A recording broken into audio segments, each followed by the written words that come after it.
Hey everyone, how's it going? I hope you're all doing great and that you're following the 3H's of the channel.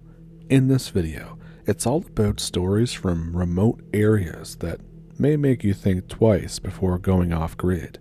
So if that sounds like something you're interested in, pull up a stump and let's get into it. Thank you for watching. I want to tell you about the most horrifying experience of my entire life, and the moment that made me realize why supernatural shit is so rare to occur. This whole thing happened about 10 miles from Port Clinton, Ohio, years ago. So a few friends invited me to join them in a cabin in the woods. I know, right? Where's Joss Whedon when you need him? So besides myself, there was Jim, Bill, and Dean. Bill wasn't his actual name, it was just a nickname. But his name isn't anything close to Bill, so I have no idea how he got it, but that's just what we call him. So Bill just celebrated his 18th birthday and decided to further a tradition of underage drinking in the countryside, I guess. This cabin in particular belonged to his uncle and was kinda tagging along the shore, right where the lake meets the forest. Bill's sister, Tamara, decided to tag along and even surprised us by bringing her boyfriend. Not gonna lie, I don't like Tamara. She's annoying and she has this weird high-pitched shriek when she laughs that I think she heard in an anime somewheres. Basically, she really gets on your nerves pretty damn quickly. By this point, even Bill knew very little about her boyfriend other than the fact that he was an exchange student from Europe. With the premise of our bro time possibly being ruined, I try backing out, but Dean assured me that it would be fine. The day comes, and we pack up our crap on the pickup truck. Tamara comes over, and we can finally see the guy. And not gonna lie, the guy was kinda scary. Not like slim and creepy cryptid scary, but like he was 6'6", the guy was buff as hell. But not in the goes to the gym all the time way, in the kind of way where you can tell that he's worked on a farm his entire life and probably wrestles bears for a living. After a while, I understand he's from a small country in Eastern Europe, and this guy had a very typical Eastern European name. His name was Ivan. He had a lot of tattoos. They started from his neck and went down towards his elbows and ending at his wrists. He was wearing a black V-neck and always had his sleeves up. Immediately I'm a little concerned. My first thought in my head was that this guy is from a pretty shady background, maybe a mob or something, and I try to talk to him as little as possible. His English, though, is pretty good. He still has what I'd call a very mild accent, considering he is not full-blown heavy from Team Fortress 2. Throughout the ride, I take peeks at his exposed tattoos to determine if they were made in prison or something along those lines.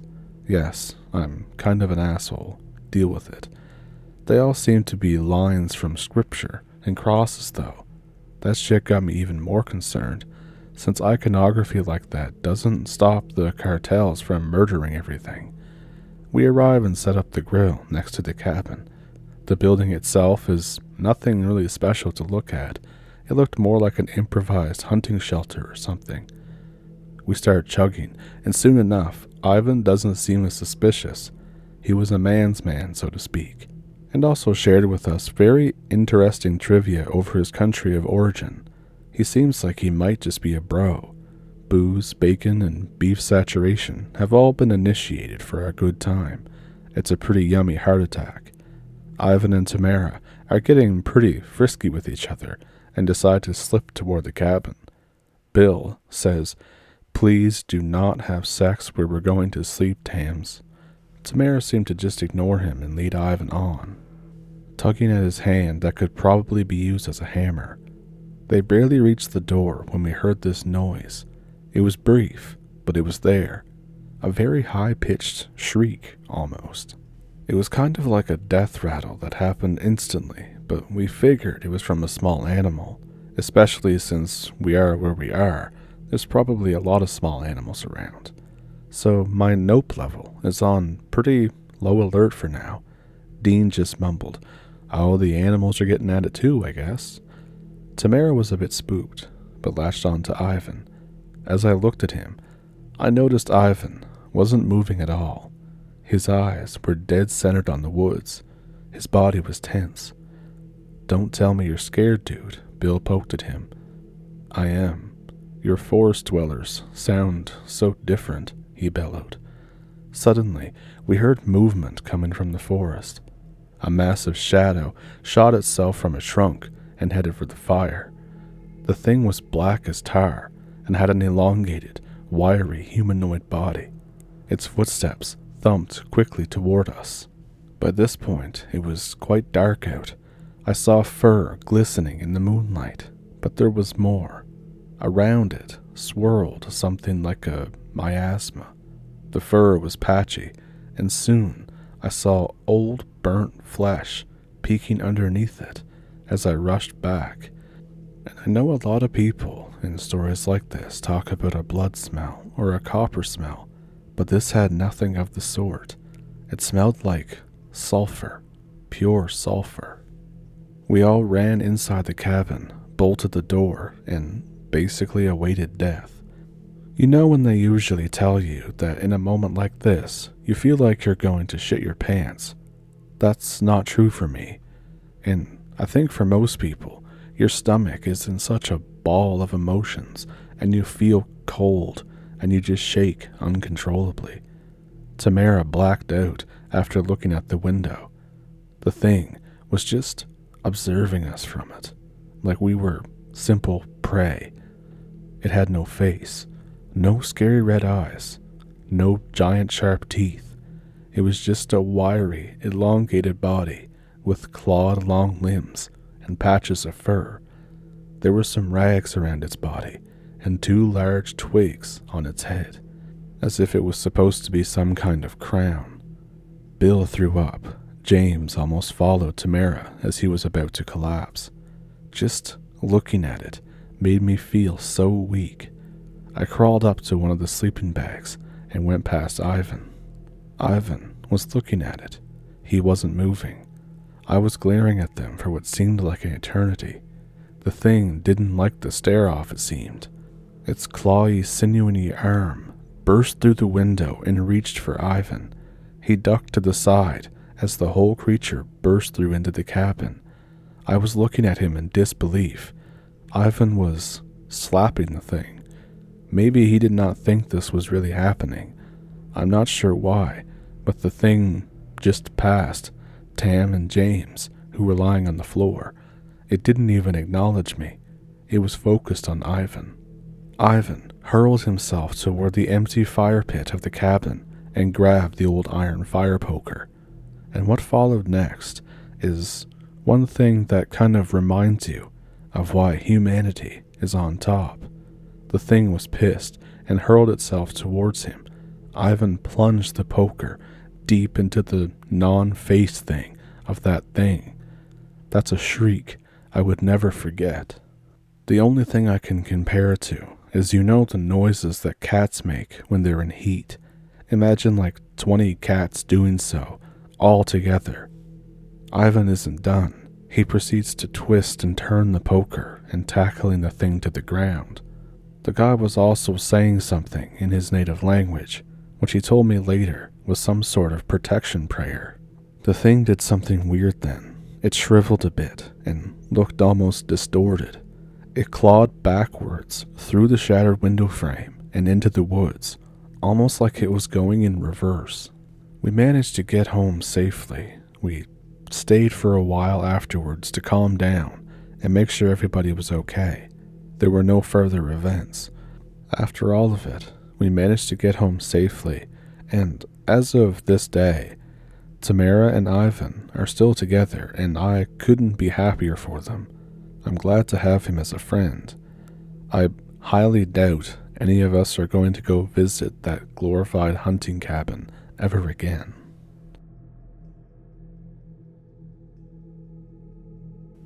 I'm an Eagle Scout.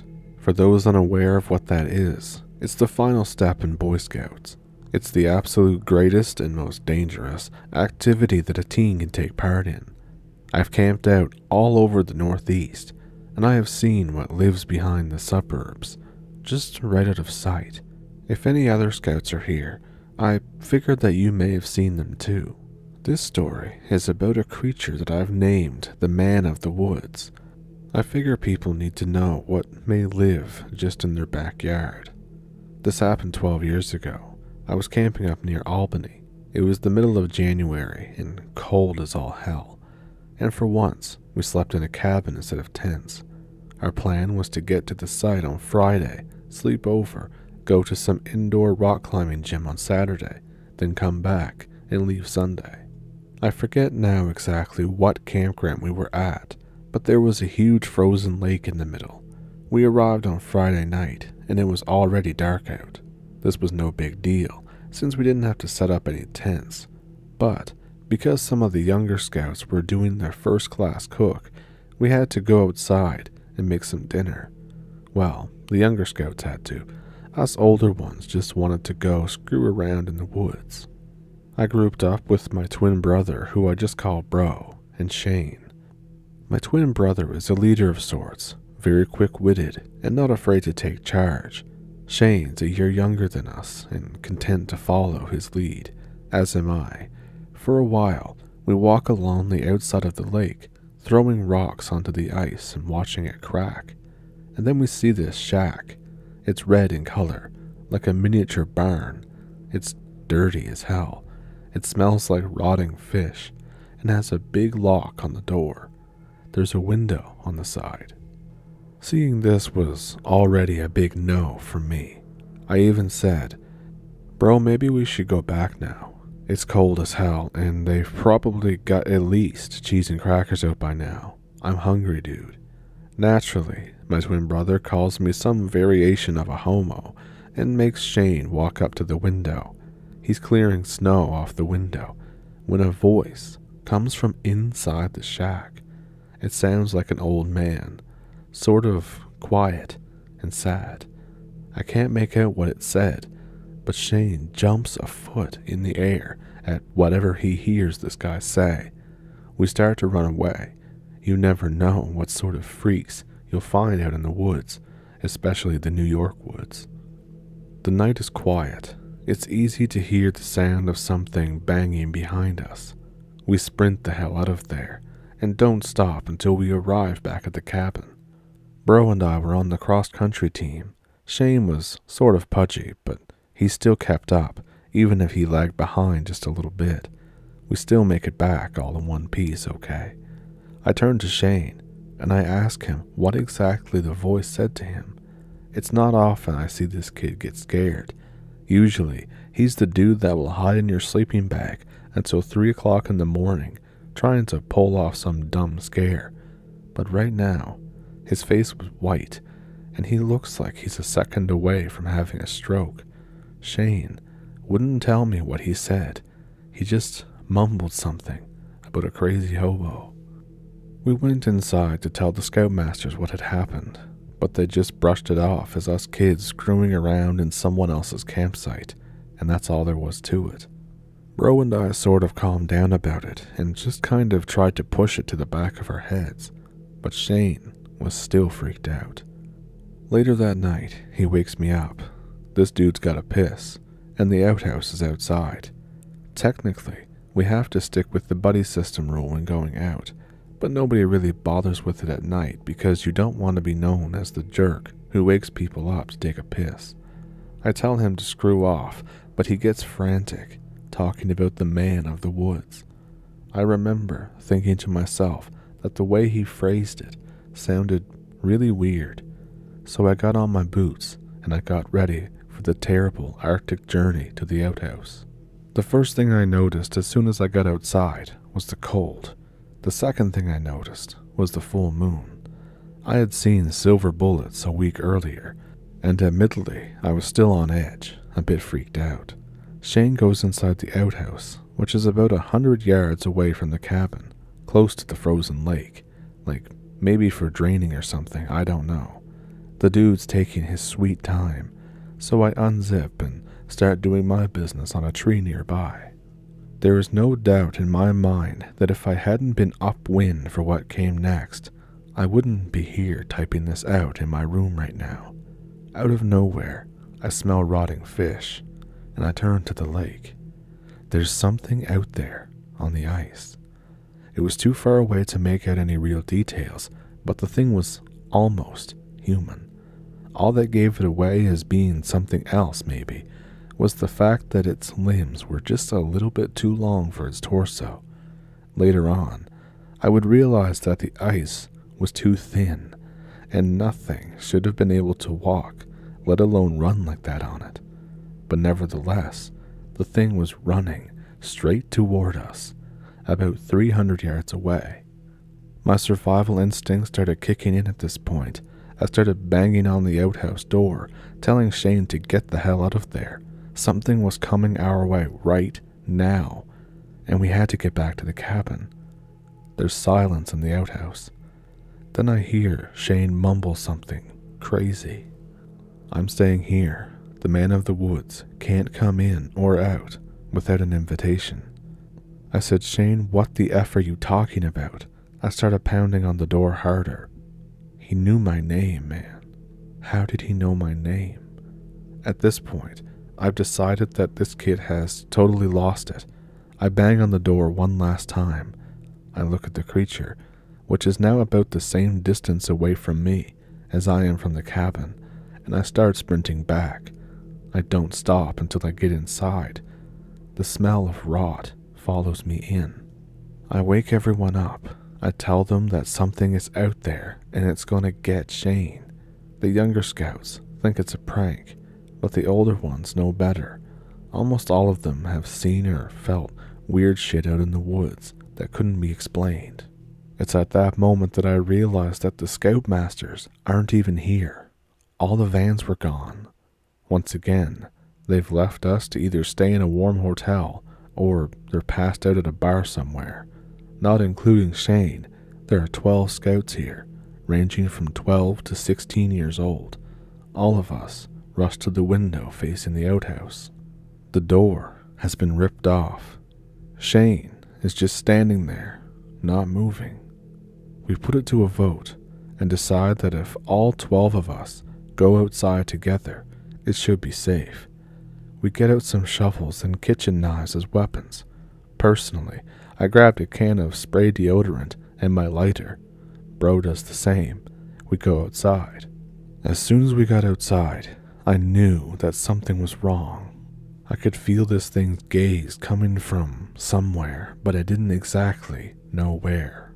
Nevertheless, we continued to the outhouse. Once we got about 20 yards away, 4 of the younger scouts started screaming and ran back inside. It wasn't Shane in the outhouse. This thing's skin was wrinkled beyond belief and pale. The arms were really skinny and looked kind of elongated. They were covered in these red markings that looked like symbols. Either way, I couldn't recognize them. It wore tatters that may have at one time been clothing, but it was hard to tell. It looked like it was gasping for air. Its chest was moving extremely quickly. In fact, the only thing that gave it away as human, or at least used to be human, was the eyes. The eyes were crying. The thing looked down at our feet, and that made me notice a pair of boot tracks leading off into the woods. These tracks were Shane's. It opened its dry and decrepit mouth, revealing decaying teeth. Its whole face seemed to contract into this obscene smile, and then seemingly as fast as we could blink, it wasn't standing there anymore. We heard something shooting through the trees and then going back toward the lake. We all stood there in total shock, none of us saying or doing anything, just barely breathing. Eventually, one of the other scouts said, "Where's Shane?" This seemed to snap us out of whatever trance we were in. We ran back to the cabin as fast as we could and started calling the scoutmasters. At first, they didn't even believe us and hung up the phone. We called right back after that, screaming at them that they have to come back. Shane is missing, and there's something out in the woods. By the time they even got back, it was nearly daybreak. At this point, Shane had been missing for hours, and no further incident with whatever the hell was in the outhouse happened. Once they got back, saw the shape we were in, saw that the outhouse door had been ripped off its hinges, and saw these boot prints going off into the woods, they called the police. After hours of searching the woods nearby and finding absolutely nothing, they decided to search the red cabin again. When they went back there this time, Shane was standing in the cabin with the lock still on the door. When they found him, he wasn't even cold. He seemed to be in some kind of trance until one of the policemen touched him. Then he immediately flipped out and started screaming about the exact thing that we had seen and how it took him somewhere, and he didn't really know where he was. He was super dehydrated and disoriented. The rest of the trip was cancelled after this, and I didn't exactly talk to Shane a whole lot afterwards, but I heard that he was in a weird trance, on and off, for weeks, constantly talking about the man in the woods. About a year later, I did hear about Shane through someone else. They said that he was finally doing well, that he was on several antipsychotic drugs now and had to do a lot of therapy. Another rumor that I had heard was that when the police investigated, they had dusted the outhouse for fingerprints, and they found Shane's, but they also found another set, a set that belonged to a man who had disappeared in that area in 1953 at the age of 22. And the last time I heard about Shane came all the way in 2018. At this point, he didn't even remember that whole weekend. I wonder if it's his way of coping with everything, and I never did figure out what the hell that thing was, but I can't help but wonder if it was somehow that man who disappeared all the way back in 1953. And that was sent in by Anonymous. I hope I could do your story justice.